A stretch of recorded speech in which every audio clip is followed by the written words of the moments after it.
کسی کے کام آ سکتی ہیں تو سب لے لے، مگر میرے ابو کو مجھ سے جدا نہ کرنا۔ دعا مانگتے مانگتے میرے آنسو جاری نماز کو بھگو چکے تھے۔ اچانک مجھے وہ خط یاد آیا جو ارحم مرزا نے مجھے دیا تھا۔ اس کے ہر لفظ سے میرے ذہن میں گونجنے لگے۔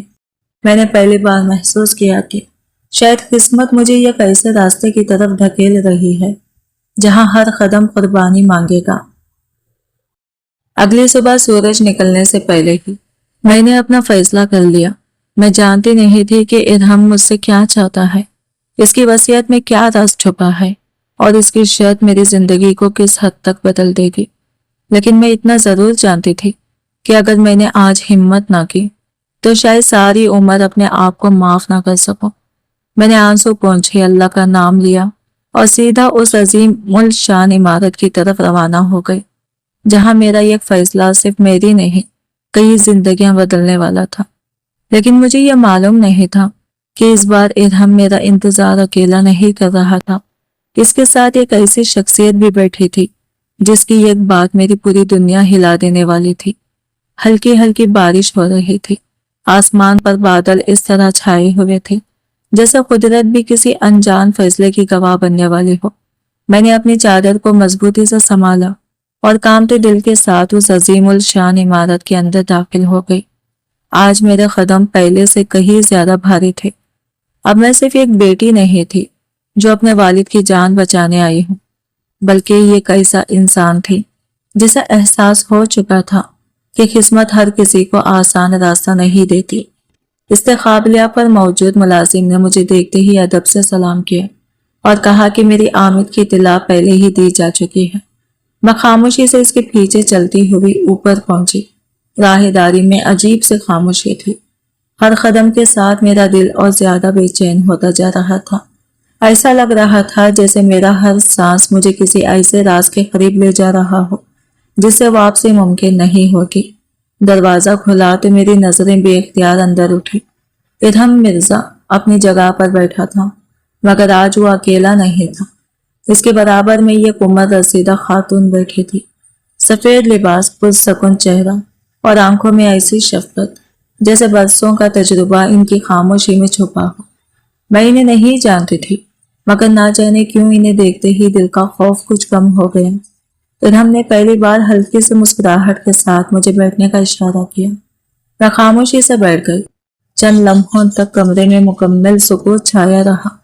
پھر وہ بزرگ خاتون میری طرف دیکھ کر دھیرے سے بولی، بیٹی ڈرنا مت، آج تمہارے سامنے جو بات ہونے والی ہے اس میں تمہاری عزت اور تمہاری رضا سب سے زیادہ اہم ہے۔ اگر تم ایک لفظ بھی انکار میں کہہ دو گی تو کوئی تمہیں مجبور نہیں کرے گا۔ ان کی بات سن کر میرے دل میں اٹھنے والا ایک بڑا خوف ختم ہو گیا، مگر سوال پہلے سے کہیں زیادہ بڑھ گئے۔ ارحم نے میز پر رکھے یہ پرانی ڈائری میری طرف بڑھائی۔ اس کے سرورخ پر سنہری حروف میں صرف ایک جملہ لکھا تھا، مرحوم حاجی سلیم مرزا کی آخری وصیت۔ میں نے حیرت سے ارحم کی طرف دیکھا۔ وہ چند لمحے خاموش رہا، پھر بولا، اس ڈائری میں صرف میری نہیں کئی زندگیاں قید ہیں۔ میرے والد نے دنیا سے جاتے ہوئے ایک ایسی شرط رکھی تھی جس نے مجھے برسوں سے قید کر رکھا ہے۔ اگر میں اس شرط کو پورا نہ کروں تو میری ساری جائیداد ایک فلاحی ادارے کو منتقل ہو جائے گی، اور مجھے اس پر کوئی اعتراض بھی نہیں۔ لیکن مسئلہ دولت نہیں ہے، مسئلہ وہ وعدہ ہے جو میں نے اپنے والد سے ان کی آخری سانسوں میں کیا تھا۔ میں پوری توجہ سے اس کی بات سن رہی تھی۔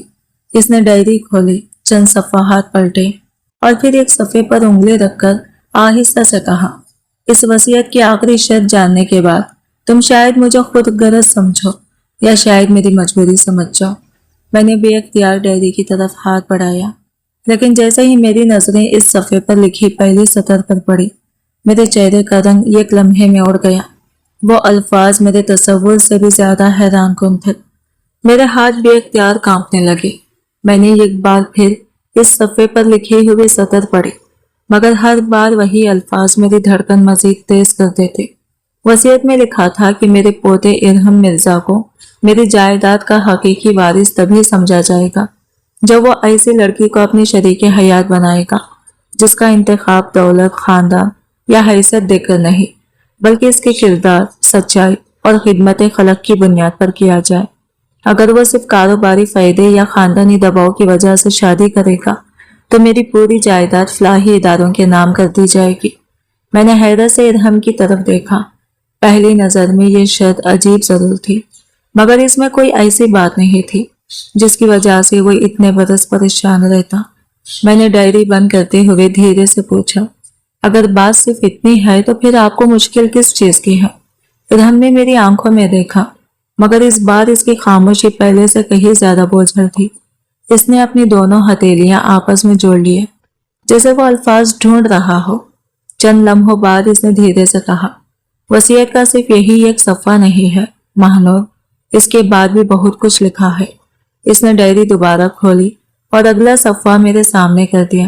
میں نے پڑھنا شروع کیا، اگر میرے پوتے کو کبھی ایسی لڑکی مل جائے جو صرف اپنے مفاد کے لیے نہیں بلکہ اپنے والدین کی خدمت، اپنے کردار اور اپنے صبر کی وجہ سے دوسروں سے ممتاز ہو تو وہ اسے اپنی شریک حیات بنانے کی کوشش کرے، لیکن اس فیصلے میں اس لڑکی کی مکمل رضا شامل ہونا ضروری ہے۔ اگر وہ انکار کرے تو اس پر کسی قسم کا دباؤ نہ ڈالا جائے، کیونکہ عزت سے بڑھ کر کوئی رشتہ نہیں ہوتا۔ میں نے حیرت سے سر اٹھایا، لیکن اس کا مجھ سے کیا تعلق؟ یہ سوال میرے لبوں سے بھی اختیار نکل گیا۔ پھر ہم نے ایک گہری سانس لی اور پہلی بار اس کی آواز میں ہلکی سی کپکپاہٹ محسوس ہوئی۔ 6 ماہ پہلے میرے والد کے پرانے وکیل نے مجھے بتایا تھا کہ میں وصیت کی ہر شرط پوری کر چکا ہوں سوائے ایک شرط کے۔ میں نے ان سے کہا کہ ایسی لڑکی کہاں ملے گی جسے دولت سے زیادہ اپنے خاندان کی فکر ہو۔ انہوں نے جواب دیا کہ وقت آنے پر اللہ خود راستہ بنا دے گا۔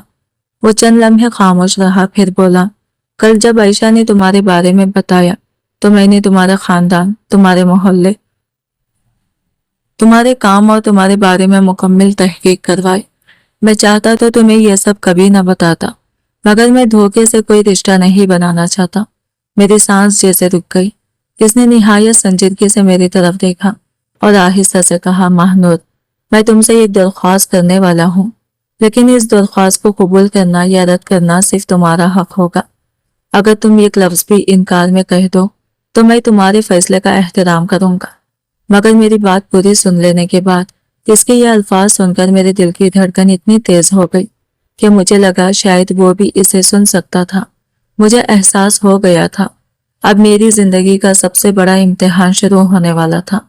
میری سانسیں بے ترتیب ہو چکی تھی۔ میں نے اپنی انگلیاں مضبوطی سے ایک دوسرے میں پھنسا لی تاکہ دل کی گھبراہٹ چہرے پر ظاہر نہ ہو، مگر شاید میں ناکام ہو چکی تھی۔ ادھم مرزا میری بے چینی کو خاموشی سے محسوس کر رہا تھا۔ اس نے میز پر رکھا پانی کا گلاس میری طرف بڑھایا، لیکن میرے ہاتھ اس قدر لرز رہے تھے کہ میں گلاس بھی نہ اٹھا سکی۔ کمرے میں ایسی خاموشی چھائی ہوئی تھی کہ دیوار پر لگی گھڑی کی ٹک ٹک بھی میرے دل پر ہتھوڑے کی طرح لگ رہی تھی۔ کچھ لمحوں بعد اس نے آہستہ سے کہنا شروع کیا، مہنور، میں تم سے کوئی ایسا وعدہ نہیں مانگوں گا جس سے تمہاری عزت نفس مجروح ہو۔ میں نے اپنی زندگی میں بہت سے لوگوں کو دولت کے لیے بدلتے دیکھا ہے، مگر پہلی بار مجھے کسی ایسی لڑکی کے بارے میں معلوم ہوا ہے جو اپنے والد کی جان بچانے کے لیے خود کو بھلا بیٹھی ہے۔ شاید اس لیے میں تم سے ایک بات کہنا چاہتا ہوں۔ میں خاموشی سے اس کی بات سنتی رہی۔ وہ بولا، میں تم سے صرف 1 سال کے لیے نکاح کی درخواست کرنا چاہتا ہوں۔ میرے جسم میں جیسے بجلی دوڑ گئی۔ اس نے فوراً اپنی بات جاری رکھی، پہلے میری پوری بات سن لو۔ یہ کوئی خفیہ معاہدہ نہیں ہوگا، نہ ہی تمہاری عزت یا حقوق پر کوئی سمجھوتا ہوگا۔ اگر تم راضی ہو تو ہمارا نکاح شریعت اور قانون کے مطابق ہوگا۔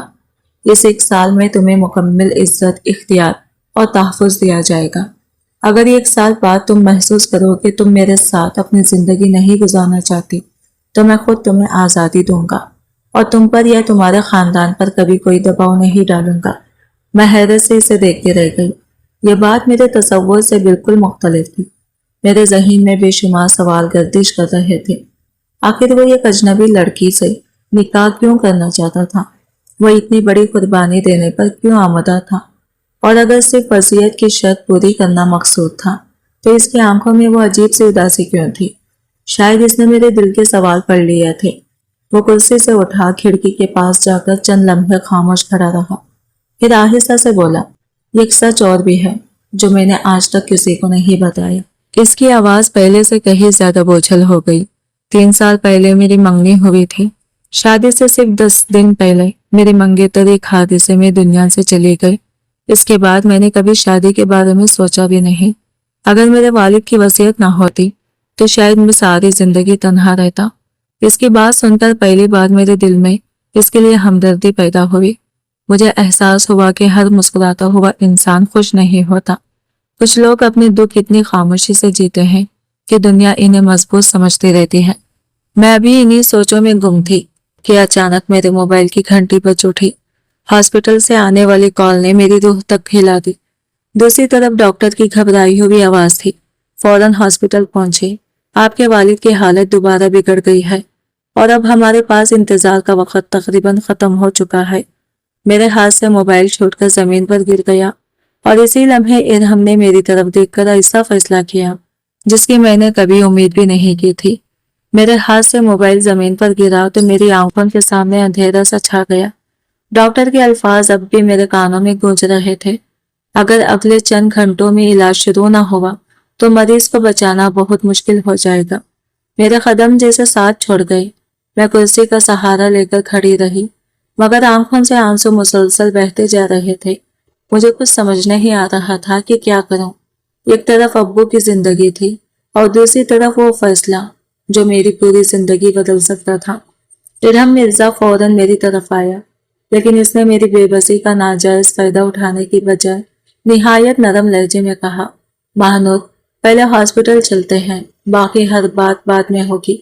میں نے حیرت سے اس کی طرف دیکھا، لیکن اس نے میری بات کاٹ دی۔ اس وقت صرف ایک جان بچانا ضروری ہے۔ اس نے فوراً اپنا موبائل اٹھایا اور کسی کو فون ملایا، فوراً شہر کے سب سے بڑے دل کے ہاسپٹل سے رابطہ کرے، مریض فاروق احمد کو میری ذاتی نگرانی میں منتقل کیا جائے، جو بہترین معالج دستیاب ہو، انہیں بلا لیا جائے، اخراجات کی فکر کوئی نہیں کرے گا۔ اس کی آواز میں ایسا اعتماد تھا کہ سامنے والا شخص صرف جی سر کہہ سکا۔ میں حیرت سے دیکھ رہی تھی۔ آپ یہ سب کیوں کر رہے ہیں؟ میری آواز بامشکل نکلی۔ اس نے میری طرف دیکھ کر سکون سے جواب دیا، کیونکہ ایک انسان کی جان کی قیمت کسی معاہدے یا کسی شرط سے کہیں زیادہ ہوتی ہے۔ میں نہیں چاہتا کہ تم بعد میں یہ سوچو کہ تم نے اپنے والد کو بچانے کے لیے مجبوری میں کوئی فیصلہ کیا تھا۔ پہلے ان کا علاج ہوگا، اس کے بعد اگر تم ہمیشہ کے لیے مجھے انکار بھی کر دو تب بھی میں تمہارے فیصلے کا احترام کروں گا۔ یہ سن کر میری آنکھوں سے آنسو پہلے سے زیادہ بہنے لگے۔ میں نے اپنی زندگی میں بہت سے امیر لوگوں کے قصے سنے تھے، مگر پہلی بار کسی دولت مند انسان کو اتنی عاجزی کے ساتھ بات کرتے دیکھا تھا۔ ہم دونوں فوراً ہاسپٹل پہنچ گئے۔ وہاں ہر طرف بھاگ دوڑ مچی ہوئی تھی، نرسیں دوڑ رہی تھی، ڈاکٹر آپریشن تھیٹر کی تیاری کر رہے تھے اور امی مسلسل دعا مانگ رہی تھی۔ مجھے دیکھتے ہی امی میری طرف لپکی، بیٹی، ڈاکٹر کہہ رہے ہیں فوراً آپریشن کرنا ہوگا، ہمارے پاس تو 1 روپیہ بھی نہیں۔ میں جواب دینے ہی والی تھی کہ ارہم آگے بڑھا۔ اس نے احترام سے امی کو سلام کیا اور نہایت ادب سے کہا، آپ فکر نہ کریں، آج سے فاروق صاحب کے علاج کی پوری ذمہ داری میری ہے، آپ صرف ان کی صحت کے لیے دعا کریں۔ امی حیرت سے کبھی میری طرف دیکھتی اور کبھی ارہم کی طرف۔ ان کی آنکھوں میں شکر کے آنسو بھر آئے۔ چند ہی منٹوں بعد ہاسپٹل کی انتظامیہ نے بتایا کہ تمام اخراجات جمع ہو چکے ہیں اور آپریشن کی تیاری مکمل ہے۔ ابو کو آپریشن تھیٹر میں لے جایا گیا۔ دروازہ بند ہوتے ہی میرا دل جیسے رک گیا۔ میں بے اختیار دیوار کے ساتھ بیٹھ گئی اور دونوں ہاتھ اٹھا کر دعا مانگنے لگی، یا اللہ میرے ابو کو سلامت رکھنا۔ کئی گھنٹے گزر گئے، ہر لمحہ صدیوں جیسا محسوس ہو رہا تھا۔ آخرکار آپریشن تھیٹر کا دروازہ کھلا، سب ایک ساتھ کھڑے ہو گئے۔ سرجن نے ماسک اتارتے ہوئے مسکرا کر کہا، الحمدللہ آپریشن کامیاب رہا۔ اگلے 24 گھنٹے ہم اہم ہیں، مگر خطرہ ٹل چکا ہے۔ یہ سنتے ہی امی سجدہ شکر میں گر گئے۔ میں بھی بے اختیار رونے لگی۔ میرے آنسوؤں میں برسوں کی بے بسی، خوف اور دعا سب شامل تھے۔ میں نے مڑ کر ارہم کی طرف دیکھا۔ وہ خاموشی سے دور کھڑا تھا، جیسے اس نے کوئی احسان ہی نہ کیا ہو۔ اسی لمحے میرے دل میں پہلی بار اس کے لیے احترام کا ایک نیا احساس پیدا ہوا، لیکن مجھے کیا معلوم تھا کہ اسی وقت ہاسپٹل کے باہر یہ شخص ہماری ہر حرکت پر نظر رکھے ہوئے تھا، اور اس کے ہاتھ میں موجود ایک پرانی تصویر اس بات کا ثبوت تھی کہ میرا ماضی اور ادھم کا خاندان شاید پہلے ہی کسی انجان رشتے میں بندھے ہوئے تھے۔ آپریشن کامیاب ہونے کی خبر سن کر ایسا محسوس ہوا جیسے کئی دنوں سے سینے پر رکھا ہوا ایک بھاری پتھر اچانک ہٹ گیا ہو۔ امی بار بار اللہ تعالیٰ کا شکر ادا کر رہی تھی، جبکہ میری چھوٹی بہن بھائی خوشی سے رو رہے تھے۔ میں نے نظریں اٹھا کر ادھم مرزا کی طرف دیکھا۔ وہ خاموشی سے ایک طرف کھڑا تھا۔ اس کے چہرے پر نہ فخر تھا، نہ کسی احسان کا احساس، بلکہ صرف اطمینان تھا کہ ایک جان بچ گئی۔ میں آہستہ آہستہ اس کے قریب گئی۔ میری آنکھوں میں تشکر کے آنسو تھے، مگر الفاظ میرا ساتھ نہیں دے رہے تھے۔ آخرکار میں نے دھیمی آواز میں کہا، میں زندگی بھر آپ کا یہ احسان نہیں بھول سکوں گی۔ ادھم نے فوراً میری بات کاٹ دی اور نہایت سنجیدگی سے بولا، اگر تم واقعی میرا شکریہ ادا کرنا چاہتی ہو تو اسے احسان مت کہو۔ انسان کا فرض ہے کہ جہاں ممکن ہو کسی کی مدد کرے۔ تمہارے والد بھی کسی کے باپ ہیں، ان کی جان بچانا میرا فرض تھا، کوئی سودا نہیں۔ اس کے یہ الفاظ میرے دل میں اتر گئے۔ میں پہلی مرتبہ سمجھ رہی تھی کہ بڑے ہونے کا تعلق دولت سے نہیں بلکہ کردار سے ہوتا ہے۔ ابھی ہماری بات ختم ہی ہوئی تھی کہ ہاسپٹل کے مرکزی دروازے کے قریب اچانک شور بلند ہوا۔ ایک درمیانی عمر کا شخص تیز قدموں سے اندر داخل ہوا۔ اس کی نظریں مسلسل میری طرف تھی۔ اس نے جیب سے ایک پرانی تصویر نکالی، چند لمحوں اسے غور سے دیکھا اور پھر میری طرف بڑھتے ہوئے حیرت سے بولا، یہ ممکن نہیں ہو سکتا۔ میں اور ادھم دونوں چونک کر اس کی طرف متوجہ ہوئے۔ وہ میرے بالکل سامنے آ کر رک گیا۔ اس کی آنکھوں میں حیرت، خوشی اور بے یقینی ایک ساتھ جھلک رہی تھی۔ اس نے کانپتے ہوئے ہاتھ سے وہ پرانی تصویر میری طرف بڑھائی۔ تصویر میں ایک نوجوان خاتون اپنی گود میں چند ماہ کی بچی کو لیے مسکرا رہی تھی۔ حیرت کی بات یہ تھی کہ وہ خاتون میری مرحومہ والدہ سے حیرت انگیز حد تک مشابہ تھی۔ میرے ہاتھ کانپنے لگے۔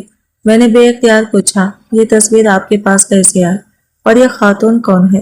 اس شخص نے گہری سانس لی، چند لمحے خاموش رہا، پھر آہستہ سے بولا، اگر میرا اندازہ درست ہے تو تم صرف فاروق احمد کی بیٹی نہیں ہو بلکہ تمہارا تعلق ایک ایسے خاندان سے ہے جس کا راز 25 سال سے دفن ہے۔ اس اجنبی شخص کی بات سنتے ہی میرے قدموں تلے سے جیسے زمین نکل گئی۔ میرے لیے اس کی بات پر یقین کرنا ناممکن تھا۔ میں نے تصویر دوبارہ دیکھی، پھر اس کے چہرے کی طرف نظریں اٹھائی۔ وہ تقریباً 60 برس کا آدمی تھا، جس کے چہرے پر برسوں کی تھکن اور آنکھوں میں کسی پرانے غم کی پرچھائیاں صاف دکھائی دے رہی تھی۔ ادھم مرزا فوراً آگے بڑھا اور نہایت سنجیدگی سے بولا، آپ کون ہیں اور یہ سب کیا کہہ رہے ہیں؟ اس شخص نے اپنا تعارف کراتے ہوئے کہا، میرا نام سلیم انصاری ہے، میں تمہاری والدہ کا پرانا جاننے والا ہوں۔ برسوں پہلے ایک ایسا حادثہ پیش آیا تھا جس نے کئی زندگیاں بدل دی۔ میں نے کبھی سوچا بھی نہیں تھا کہ اتنے سال بعد اس بچی کو اس طرح اپنے سامنے دیکھوں گا۔ میری آنکھوں میں بے اختیار آنسو آ گئے۔ میں نے کانپتی آواز میں پوچھا، آپ میرے امی کو کیسے جانتے تھے؟ وہ تو میرے بچپن میں ہی دنیا سے چلی گئی تھی۔ سلیم صاحب نے گہری سانس لی اور دھیرے سے کہا، بیٹی تمہاری والدہ صرف ایک عام خاتون نہیں تھی، وہ ایک بہت باوقار اور تعلیم یافتہ خاندان سے تعلق رکھتی تھی، لیکن حالت نے انہیں سب کچھ چھوڑنے پر مجبور کر دیا تھا۔ انہوں نے اپنی خوشی، اپنی پہچان اور اپنا ماضی صرف اس لیے قربان کر دیا تاکہ تم سکون سے زندگی گزار سکو۔ میرے دل کی دھڑکن تیز ہو گئی۔ میں نے بے اختیار پوچھا، لیکن ابو نے تو کبھی یہ سب نہیں بتایا۔ سلیم صاحب نے افسوس سے سر جھکا لیا۔ انہوں نے اس راز کو تمہاری حفاظت کے لیے چھپائے رکھا۔ کچھ سچ ایسے ہوتے ہیں جنہیں وقت سے پہلے جان لینا انسان کے لیے نقصان دہ ثابت ہوتا ہے۔ اتنے میں ادھم نے نہایت سنجیدگی سے سوال کیا، اگر یہ بات اتنی اہم ہے تو آپ آج تک خاموش کیوں رہے؟ سلیم صاحب کی آنکھیں نم ہو گئی۔ انہوں نے جیب سے ایک پرانا بند لفافہ نکالا اور میری طرف بڑھاتے ہوئے کہا، کیونکہ مجھے یہ امانت صرف اس وقت تمہیں دینے کا حکم دیا گیا تھا جب تم اپنی زندگی کا سب سے بڑا امتحان دینے کے قریب پہنچ جاؤ۔ مجھے لگتا ہے وہ وقت آ چکا ہے۔ میں نے لرزتے ہاتھوں سے وہ لفافہ پکڑ لیا۔ اس پر میری والدہ کی لکھائی میں صرف ایک جملہ درج تھا، یہ خط میری بیٹی ماہنور کے لیے ہے، لیکن اسے اس وقت پڑھنا جب وہ زندگی کے مشکل ترین فیصلے کے سامنے کھڑی ہو۔ میری آنکھوں سے بے اختیار آنسو بہنے لگے۔ میں نے کانپتے ہاتھوں سے لفافہ کھولنے کی کوشش کی، مگر دل کی دھڑکن اس قدر تیز تھی کہ انگلیاں میرا ساتھ نہیں دے رہی تھی۔ مجھے ذرا بھی اندازہ نہیں تھا کہ اس خط میں لکھے چند الفاظ میری زندگی، میرے رشتوں اور میرے مستقبل کی پوری حقیقت بدلنے والے تھے۔ میرے ہاتھ اس قدر کانپ رہے تھے کہ لفافہ کھولنا بھی مشکل ہو رہا تھا۔ آخر میں نے ہمت کی، مہر آہستہ سے توڑی اور اندر رکھا ہوا پرانا خط نکال لیا۔ کاغذ وقت گزرنے کے بعد زرد پڑ چکا تھا، مگر اس پر لکھی ہوئی تحریر اب بھی بالکل واضح تھی۔ جیسے ہی میری نظر پہلے لفظ پر پڑی، میری آنکھیں آنسوؤں سے بھر گئی۔ میری پیاری بیٹی مہنور، اگر تم یہ خط پڑھ رہی ہو تو اس کا مطلب ہے کہ تم زندگی کے ایک ایسے موڑ پر کھڑی ہو جہاں ہر راستہ تمہیں قربانی کی طرف لے جا رہا ہے۔ سب سے پہلے یہ جان لو کہ میں نے اور تمہارے والد نے تم سے کبھی کوئی سچ نفرت یا بے اعتمادی کی وجہ سے نہیں چھپایا، بلکہ صرف اس لیے کہ تم ایک معمول کی زندگی گزار سکو۔ میں ہر لفظ کے ساتھ سسکتی جا رہی تھی۔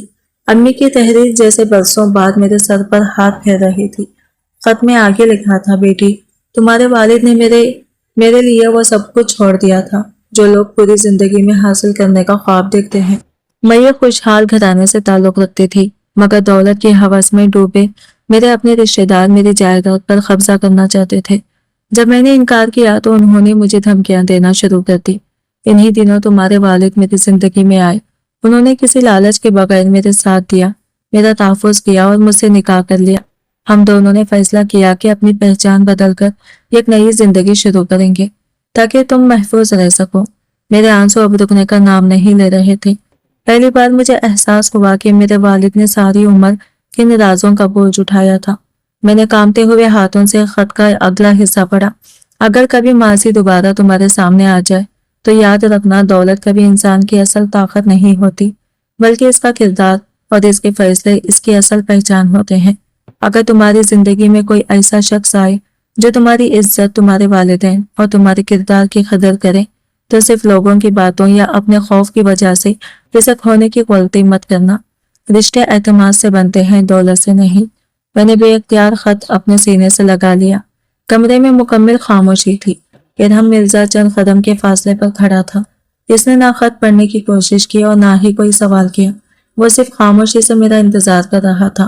شاید وہ سمجھ چکا تھا کہ اس وقت مجھے کسی جواب سے زیادہ سکون کی ضرورت ہے۔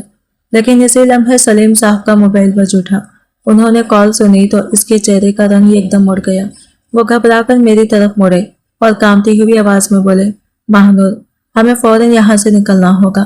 جن لوگوں سے تمہارے والد نے برسوں پہلے تمہیں بچایا تھا، انہیں شاید تمہارے زندہ ہونے اور اس راز کے دوبارہ سامنے آنے کا علم ہو گیا ہے، اور اگر ہم نے ایک لمحہ بھی دیر کی تو تم سب ایک بہت بڑی مصیبت میں پھنس سکتے ہو۔ سلیم صاحب کی بات سنتے ہی ہم سب کے چہروں کا رنگ اڑ گیا۔ ارحم مرزا نے ایک لمحہ بھی ضائع نہ کیا۔ اس نے فوراً اپنے محافظوں کو اطلاع دی اور ہمیں ہاسپٹل کے ایک محفوظ حصے میں منتقل کر دیا۔ میرے دل میں بار بار ایک ہی سوال اٹھ رہا تھا کہ آخر ایسا کون سا راز ہے جس کی وجہ سے 25 برس گزرنے کے باوجود لوگ ہمارا پیچھا نہیں چھوڑ رہے۔ چند ہی لمحوں بعد سلیم صاحب نے خاموشی توڑی۔ انہوں نے میری طرف محبت بھری نگاہوں سے دیکھتے ہوئے کہا، بیٹی، حقیقت یہ ہے کہ تمہاری والدہ اپنے خاندان کی واحد وارث تھی۔ ان کی جائیداد اور کئی فلاحی اداروں کی ذمہ داری ان کے نام تھی، مگر انہوں نے ہمیشہ دولت سے زیادہ انسانیت کو اہمیت دی۔ جب انہوں نے فاروق احمد سے نکاح کیا تو خاندان کے چند لالچی افراد نے انہیں قبول کرنے سے انکار کر دیا۔ انہوں نے تمہارے والد پر جھوٹے الزامات لگائے اور جائیداد ہتھیانے کی کوشش کی۔ تمہارے والد اگر چاہتے تو عدالتوں میں برسوں مقدمے لڑتے، مگر انہوں نے تمہاری والدہ اور تمہاری حفاظت کو دولت پر ترجیح دی، اس لیے وہ خاموشی سے شہر چھوڑ کر ایک نئی زندگی شروع کر گئے۔ میں پھوٹ پھوٹ کر رونے لگی۔ مجھے پہلی بار احساس ہوا کہ میرے ابو نے صرف باپ ہونے کا حق ادا نہیں کیا تھا، بلکہ ایک سچے شوہر کا فرض بھی نبھایا تھا۔ انہوں نے اپنی عزت، آسائش اور مستقبل سب کچھ قربان کر دیا، مگر کبھی ہمیں احساس تک نہ ہونے دیا کہ وہ اندر ہی اندر کتنے دکھ اٹھا رہے ہیں۔ اتنے میں ہاسپٹل کے کمرے کا دروازہ کھلا اور معالج مسکراتے ہوئے اندر آئے۔ انہوں نے خوشخبری سنائی کہ ابو کو ہوش آ گیا ہے اور اب وہ خطرے سے باہر ہے۔ میں دوڑتی ہوئی ان کے کمرے میں پہنچی۔ ابو نے کمزور ہاتھ میں سر پر رکھا اور نم آنکھوں سے بولے، بیٹی، مجھے معاف کر دینا، میں نے سچ تم سے چھپایا۔ میں نہیں چاہتا تھا کہ تم بھی ہماری طرح نفرت اور لالچ کے اس کھیل کا حصہ بنو۔ میں ان کے سینے سے لگ کر بچوں کی طرح رونے لگی۔ ابو، آپ نے کچھ غلط نہیں کیا۔ آپ نے مجھے دنیا کی سب سے بڑی دولت دی ہے اور وہ ہے عزت، تربیت اور محبت۔ چند دن بعد جب حالت مکمل طور پر پرسکون ہو گئی تو سلیم صاحب نے عدالت میں وہ تمام دستاویزات پیش کر دیے جو برسوں سے محفوظ رکھی گئی تھی۔ عدالت نے تمام ثبوتوں کا جائزہ لینے کے بعد فیصلہ سنایا کہ میری والدہ کی جائیداد پر کسی اور کا نہیں بلکہ قانونی طور پر ہمارا حق ہے، مگر ابو نے وہ تمام دولت اپنے نام کرنے کی بجائے اس کا بڑا حصہ یتیم بچوں، بیواؤں اور غریب مریضوں کے علاج کے لیے وقف کر دیا۔ ان کا کہنا تھا جس دولت نے ہمارے خاندان کو آزمائش دی وہ اب کسی ضرورت مند کی دعا بننی چاہیے۔ ان کے اس فیصلے نے وہاں موجود ہر شخص کی آنکھیں نم کر دی۔ کچھ دیر بعد ارحم مرزا ہمارے گھر آیا۔ اس نے ابو سے نہایت احترام کے ساتھ میرا رشتہ مانگا اور کہا میں ماہنور کو اس کی مجبوری میں نہیں بلکہ اس کے کردار کی وجہ سے اپنی زندگی کا حصہ بنانا چاہتا ہوں۔ اگر یہ انکار کر دے تو بھی میرے دل میں اس کے لیے ہمیشہ احترام رہے گا۔ ابو نے میری طرف دیکھا اور مسکراتے ہوئے کہا بیٹی، فیصلہ ہمیشہ تمہارا ہوگا، زندگی تمہیں گزارنی ہے۔ میں نے چند لمحے خاموش رہ کر ارحم کی طرف دیکھا۔ وہ آج بھی پہلے دن کی طرح خاموش اور باوقار کھڑا تھا۔ اس کی نگاہوں میں نہ غرور تھا نہ ضد، صرف عزت اور خلوص تھا۔ میں نے دھیرے سے کہا اگر رشتہ احترام، اعتماد اور دعا پر قائم ہو تو مجھے قبول ہے۔ میری بات سنتے ہی امی کی آنکھوں سے خوشی کے آنسو بہنے لگے اور ابو نے سنجیدہ شکر ادا کیا۔ چند ماہ بعد نہایت سادگی سے ہمارا نکاح ہوا۔ نہ کوئی نمود و نمائش تھی، نہ فضول خرچی۔ نکاح کے بعد میں اور ارحم نے مل کر ایک فلاحی ادارہ قائم کیا جہاں غریب مریضوں کا مفت علاج کرایا جانے لگا تاکہ کوئی اور بیٹی اپنے والد کی جان بچانے کے لیے بے بس نہ ہو۔ ہر سال ابو خود اس ادارے میں آ کر مریضوں کی خدمت کرتے اور ہمیشہ ایک ہی بات کہتے انسان کی اصل دولت اس کا مال نہیں بلکہ اس کی نیت، اس کا کردار اور دوسروں کے لیے آسانی پیدا کرنا ہے۔ وقت گزرتا گیا مگر اس آزمائش نے ہمیں ایک سبق ہمیشہ کے لیے سکھا دیا کہ اللہ تعالیٰ کبھی اپنے بندوں کو تنہا نہیں چھوڑتا۔ جب انسان سچائی، صبر اور حلال راستے کو مضبوطی سے تھام لیتا ہے تو وہ ایسے دروازے کھول دیتا ہے جن کا انسان تصور بھی نہیں کر سکتا۔ یہی وجہ تھی کہ ایک بیٹی کی بے بسی سے شروع ہونے والی یہ کہانی آخرکار امید، اعتماد، محبت اور انسانیت کی فتح پر ختم ہوئی۔ آج کی ویڈیو کہانی آپ کو کیسی لگی کمنٹ کر کے ضرور بتائے گا، اور ویڈیو اچھی لگی ہے تو لائک شیئر ضرور کیجیے گا اور ہمارے چینل کو سبسکرائب کریں۔ فرینڈس ملتے ہیں اگلی نیو ویڈیو کے ساتھ، تب تک کے لیے بائے بائے، ٹیک کیئر، اللہ حافظ۔